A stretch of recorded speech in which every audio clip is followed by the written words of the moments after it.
धीरे धीरे बदल रही हैं। देखो बाबू, सोना, धनिया, पुदीना, 4 शब्द दिए गए हैं जिसमें से 3 किसी तरह संगत हैं, जबकि चौथा शब्द असंगत है। असंगत का मतलब आपको ऑड चुनना है, जो अलग है। असंगत शब्द का चयन करिए। शताब्दी, वर्ष, समय, दशक। बोलो, समय कि दशक?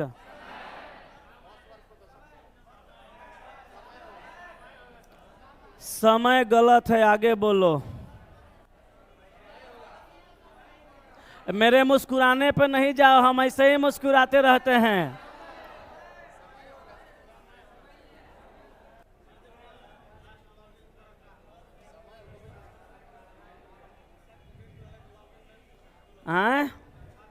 समय ही मारेंगे। तीसरा समय गलत है, आज सबका गलत होगा। बोलो, किसी को बदलना है? तब मारो, जब सब एक वटल है तो हम क्या करें? देखो अब एक्सप्लेन करते हैं। शताब्दी भी एक समय को ही दर्शाता है। शताब्दी मतलब 100 वर्ष समय दिखाया। वर्ष 365 दिन या 366 दिन क्या दिखाया? समय को दिखाया।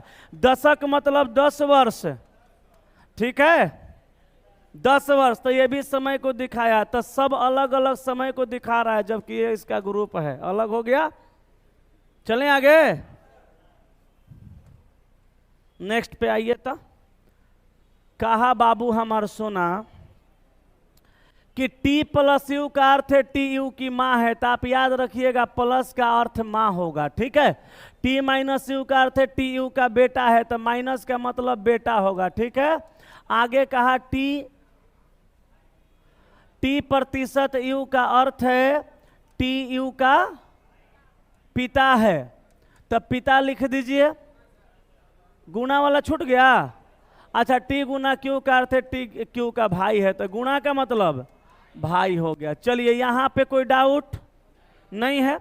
अब देखिए यहाँ पे 4 गो ऑप्शन दिया है। आप पूछ रहा है किसका अर्थ है कि ए डी का कजिन है। कजिन मतलब चचेरा, ममेरा, फुफेरा, मौसेरा, भाई हो या बहन हो, सब कजिन होगा। तो ट्रिक बताए थे, याद है? बोलो, क्या बताए थे? पीछे से चेक करना है। तो चलो चेक करते हैं। ऑप्शन ए को, ए से सी, सी से बी, बी से डी। तो देखो, तो ए डी का कजिन है, तो यहां से यहां गए, बीच में क्या आया? माइनस, तो माइनस माने एकर बेटा है। आ फिर गुणा, तो बेटवा के एकर भाई है, तो फिर से बेटा होगा। अब हमार बेटा के भाई हमार बेटे होगा। आप लोग में से किसी का बेटा होगा तो बेटा का भाई बेटा होगा। मुंह का बना रहा है। फिर माइनस है। अब देखो, इसका बेटा, बेटा का भाई बेटा, अब माइनस का मतलब फिर बेटा, तो बेटा का बेटा पोता हुआ।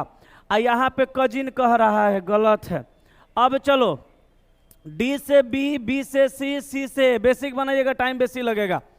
प्रतिशत का मतलब एकर पप्पा, और गुणा का मतलब पप्पा का भाई चच्चा, और माइनस का मतलब चच्चा के बेटा कजिन। आंसर हो गया। चच्चा के बेटा चचेरा भाई, और चचेरा भाई कजिन होता है। आगे चलें? ठीक है, 6 नंबर पे आइए। 6 नंबर में क्या कहा? कहा कि मेरा जन्म 29 जून के बाद। क्वेश्चन कटा है क्या? अच्छा, हम आपको वो चीज बताने जा रहे हैं। पहले जो आपको क्वेश्चन मिलता था वो बड़ा सटा सटा सा रहता था, क्योंकि वो कोई हाथ से अरेंज करके देता था। अब ये क्वेश्चन जो बन रहा है वो किसी ऐप के सहारे बन रहा है। तो अभी मेरा ऐप ट्रायल में है। आइए, ऐपे से क्वेश्चन बन के मिला है। अब घंटों का काम सेकंडों में होगा। इतना हम दिखाना चाहते हैं कि जो सब कर सकता है हम ओकरा से बेसी कर सकते हैं। ये ट्रायल में है, पहला दिन है, इसीलिए क्वेश्चन कटा है, कल से नहीं कटेगा। लीजिए, ठीक है। बार कोड सब दिलवा देंगे, बार कोड का पार कोड सब दिलवा देंगे, टेंशन नहीं। चलो देखो, समझो। दिन रात मेहनत कर रहे हैं। 1 महीना मेरा संस्थान का नहीं हुआ, मगर ये भीड़ बता रहा है कि हम किस ओर जा रहे हैं। चिंता नहीं करिए, महीना 2 महीना का टाइम दीजिए, हम वो करके दिखाएंगे जो कोई किया ही नहीं होगा। ठीक है, काम चालू है, बस बोलना नहीं है, जब करके दिखाएंगे तब बताएंगे कि हम ये कर दिए हैं। ठीक है, इसको चलिए, कहा कि मेरा, पीछे क्वेश्चन होगा देख लीजिएगा, मेरा जन्म 29 जून के बाद पर 2 जुलाई के पहले हुआ।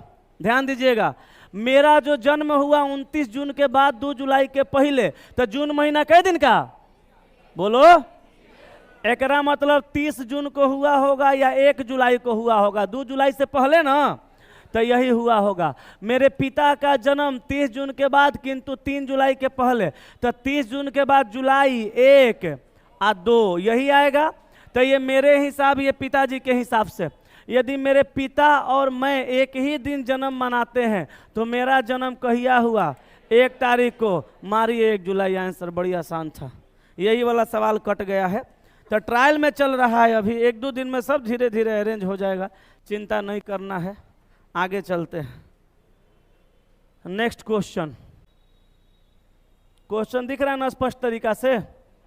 नेक्स्ट क्वेश्चन कहा, एक पार्टी में 5 व्यक्ति ए बी सी डी और ई हैं, जिनमें से 2 जोड़े हैं, वे एक शिक्षक, एक डॉक्टर, एक वकील, एक लेखाकार और एक इंजीनियर के रूप में कार्यरत हैं।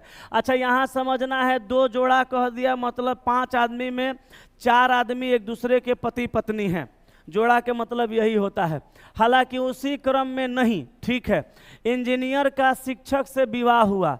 चलो भैया, इंजीनियर का शादी किससे हो गया? इंजीनियर का शादी हो गया शिक्षक से।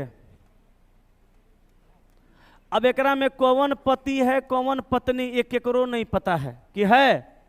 अब चलो आगे, और सी अविवाहित वकील है। खूब बढ़िया, तोरे जिंदगी ठीक चल रहा है। सी कौन है? अविवाहित है। और ये कौन है? वकील है। एकरा किनारे रख, सब लफड़ा से दूर। ठीक है, अब कहा डी लेखाकार है। डी लेखाकार है तो डी को यहाँ पे रख दीजिए, डी को यहाँ रख दीजिए। ये लेखाकार, लेखाकार को शायद राइटर बोलते हैं आए, तो डी कौन है? लेखाकार है, तो डी को यहाँ रख दीजिए, डी लेखाकार हो गया। शिक्षक बी एक महिला है, तो शिक्षक बी यही ना बी होगी, यह महिला है तो इसकी पत्नी, ई हो जाएगा उसका पति। तो इधर पत्नी और पति दोनों तरफ एरो लगाए हैं, दोनों तरफ लिख देते हैं। अब कहा जिसकी महिला मित्र लेखाकार है, ले डीओ जो है वो महिले है, काहे कि ओकर मित्र है, लेखाकार है। अच्छा, एकर बियाह केकरा से होगा? बोलो, सी मत कहना ओकर बियाह नहीं हुआ है। हाई 2 गो का हो गया, लेकिन नहीं 2 गो का ना हुआ, 3 गो, अभी 2 गो बचा है। तनी आगे पढ़िए, ज्ञात कीजिए कि निम्नलिखित में से कौन सा सत्य हो सकता है। अब देखिए, सी का चर्चा हो गया, बी का चर्चा हो गया और डी का चर्चा हो गया। अब बच गया ए और ई। तो ध्यान दीजिएगा, ए भी पुरुष है और ई भी पुरुष है, लेकिन अब ए यहाँ होगा कि यहाँ होगा, यहाँ होगा नहीं पता है, ई यहाँ होगा कि यहाँ होगा नहीं पता है, क्योंकि यहाँ पे जो है वो यहाँ पे जो होगा उसकी पत्नी होगी, ये पति होगा, पुरुष होगा। बुझा रहा है कि मसीह चिल्ला रहे हैं? बुझा रहा है। कहा कि कौन सा सत्य हो सकता है, तो कहा कि डी एक पुरुष है। बताइए ये सत्य हो सकता है? ये गलत है, डी एक पुरुष नहीं है, क्योंकि पहले पता चल चुका है डी कौन है, इसकी महिला मित्र है। ई एक शिक्षक है, नहीं ये भी गलत है। बी एक डॉक्टर है, ये भी गलत है। ए एक इंजीनियर है, चलिए हो गया, ए यहाँ होगा और ये यहाँ होगा, यही सत्य हो सकता है। सवाल भी बन गया, ऑप्शन भी पकड़ा गया। जल्दी से छाप लीजिए। सवालवा ससुरा छोटा छोटा है लेकिन टेढ़ा टेढ़ा है, नहीं हमको लगा आज आसान आसान है, लेकिन ये तो भारी भारी भेंटा गया ना हो। चलिए